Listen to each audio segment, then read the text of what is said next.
warahmatullahi wabarakatuh. Saya Nanda Fitra Nursinta dari 11 BDP 2 ingin berdakwah tentang kematian.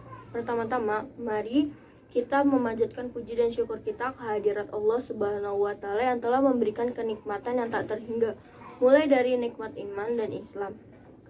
Kedua, salawat dan salam selalu tercurah kepada junjungan kita Nabi Muhammad SAW, keluarga dan para sahabatnya. Hadirin yang dimuliakan dan dirahmati Allah, sebagian besar orang di luar sana menganggap kematian sebagai akhir dari kehidupan.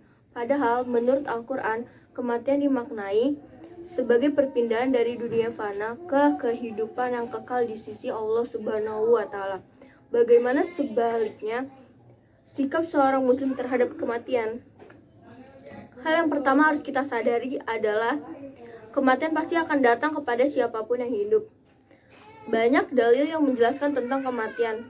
Di contoh kultum singkat, salah satunya termasuk dari surah Al-Imran ayat 185 yang menyebutkan setiap makhluk yang bernyawa pasti akan merasakan kematian. Pernyataan ini dilanjutkan dengan penjelasan mengenai kehidupan pasca kematian. Siapa yang berbuat baik akan mendapatkan surga dan siapa yang jahat akan mendapatkan neraka.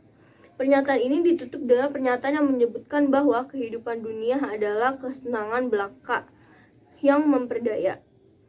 Keyakinan orang beriman akan adanya kehidupan sesudah kematian menyebabkan dirinya selalu ada mode standby menghadapi kematian. Ia memandang kematian sebagai suatu keniscayaan, tidak seperti orang-orang kafir yang selalu saja berusaha untuk menghindari kematian. Dan tiadalah kehidupan di dunia ini melainkan senda gurau main-main. Dan sesungguhnya akhirat itu yang sebenarnya kehidupan mereka kalau mereka mengetahui.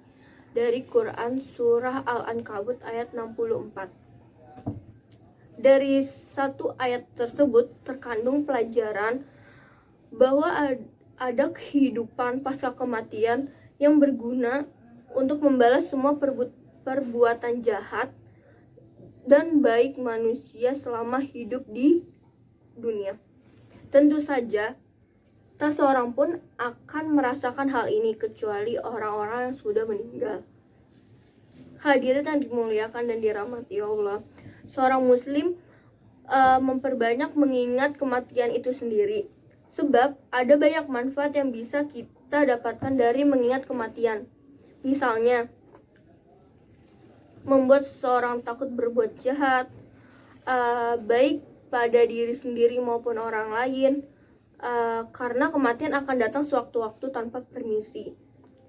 Karena kematian datang tanpa diduga-duga, maka seorang muslim wajib mempersiapkan diri menghadapi kematian.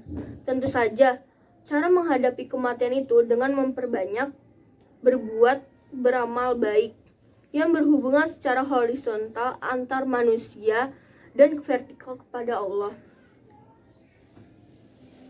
Dalam hadis riwayat Imam Al-Bukhari disebutkan bahwa Rasulullah pernah meminta para sahabatnya untuk mempersiapkan kematian, di mana para sahabatnya dan Rasulullah SAW melihat sekelompok yang tengah menggali kuburan itu sendiri. Rasulullah pun bersabda, "Wahai saudaraku, untuk hari inilah kematian kalian harus mempersiapkan diri." Hadis ini menegaskan kepada kita semua untuk mempersiapkan kematian. Bukannya berleha-leha, sebab kematian itu pasti akan datang.